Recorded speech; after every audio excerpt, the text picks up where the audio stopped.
Welcome back to PH.d TV. I'm going to be starting a 4-part video on my fragrance collection.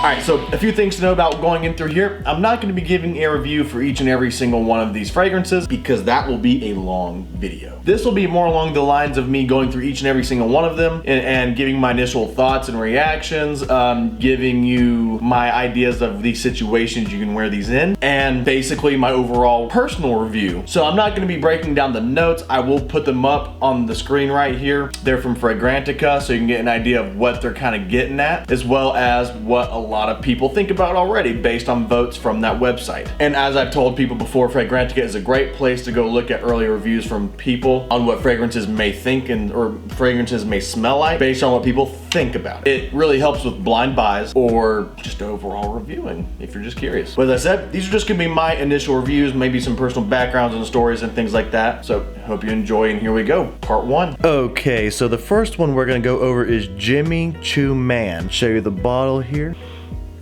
Have a nice bottle. To me, I do feel that this is my signature scent. My fiance loves it on me. I've never had someone say it smells underwhelming, overpowering. It's very middle ground. You can wear it to almost every event. It can be used as casual. It can be used as something dressy. This is church, this is party, this is going to school, going to work, wear it around the house. I just think this is a all-in-one compliment beast. I'm gonna say every time I leave the house, I almost get at least one compliment somehow, some way. This is my absolute favorite in my collection, hence why I have the big 6.7 ounce bottle of it. And I only try to use it in special occasions because even though it is my signature scent, I want to treasure it. I have a high respect for this scent. Next, we do have F Black Pour Homme by Salvatore Ferragamo. Now, this one reminds me of a more adult version, of course. I don't know if you're aware of this. James Bond actually has a cologne line, or a fragrance line rather, and the classic 007 fragrance has a very similar smell to this. Now granted, this is a much better fragrance by a long shot. The fragrance is more thought out, the oils are a little bit better quality, and the smell just sticks around for hours beyond what that one ever could. No disrespect to the 007 line, this is just a better product. I actually took this under recommendation, found this for 20 bucks for a 3.4 ounce bottle at a Ross, I believe. I took this under recommendation from Jeremy Fragrance. I do believe he called this the Wolf of Wall Street fragrance. And I can agree, I do very much imagine a guy who wears a suit, a stone cold guy in a suit is what I imagine with this fragrance. It's very good for casual wear, but this definitely is a stone cold in a suit, meant for business type fragrance. Probably really good for the office. And I personally would probably categorize this for the fall winter time. Next up we have Calvin Klein 1 for men. This is Shock.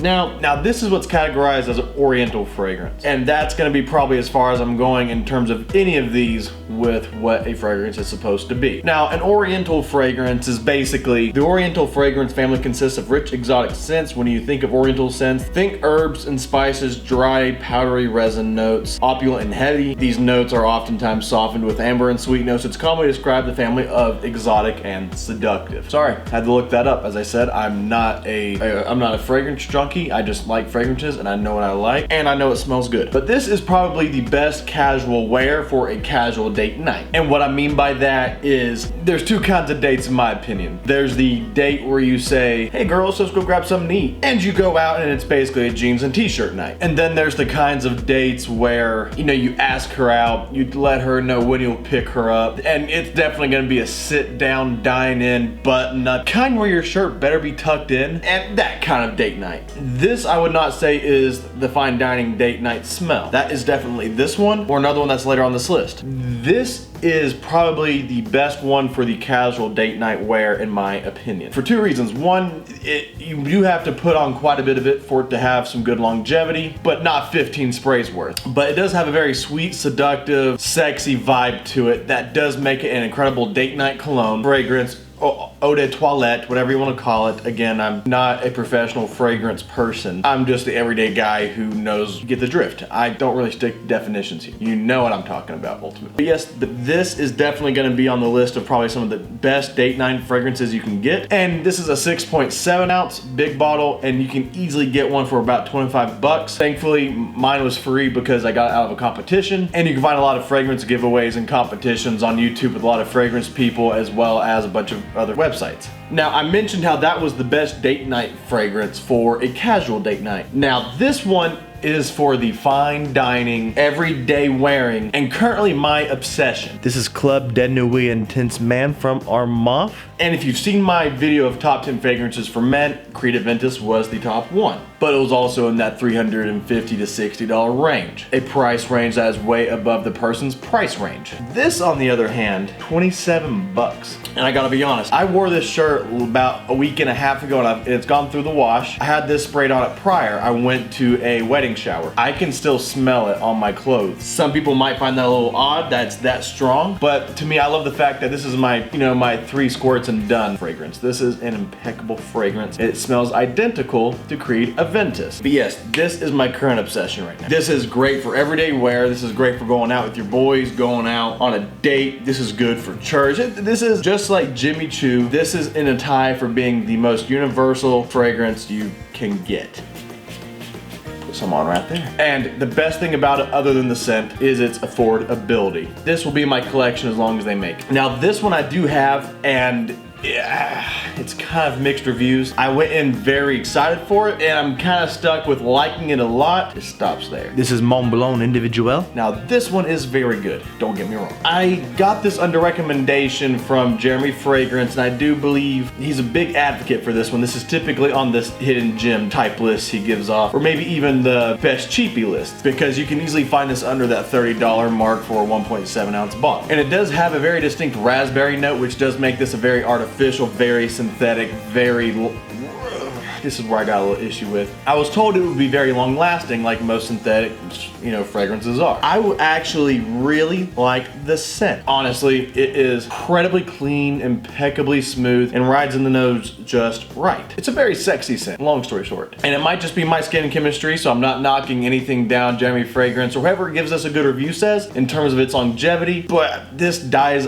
out on me very quickly. I don't get a lot of performance on it in terms of longevity. For the first hour, it's a rock star. After that, it becomes a skin scent, and I mean, coming from someone who has a fiance, I mean, she's the only one who's gonna be smelling me that close. So I mean, what's the point of having something like that? Especially when her favorite scent on me is this guy. Because I'm someone who likes to wear fragrances for me, sometimes for my fiance, but ultimately I like wearing fragrances for me, and I love the smell of this, but the longevity in terms of how long it lasts on my skin and projects, it's just not there like I had hoped and like I had heard. But I am very happy to say it is in my collection for an everyday throw-on, or if it's for an impromptu get-together with friends, this is a great throw-on. Lastly, for part 1, we have Nautica Voyage. And as you can see, I have put a dent in that. For some of those who may not be too 100% aware about this, Nautica Voyage is the #1 selling men's fragrance on Amazon. You can find this in most places, TJ Maxx, Ross, any of that, but I know for a fact that TJ Maxx's, you can get this guy for 12 bucks, maybe 15, 20 max, easy. But I've always had luck at finding it at 12. Now this is a very synthetic green apple heavy type smell, but to me it is the perfect summer throw on if you're just running out somewhere, or if you're just going to the gym. It's a great gym scent because no one likes to smell like swamp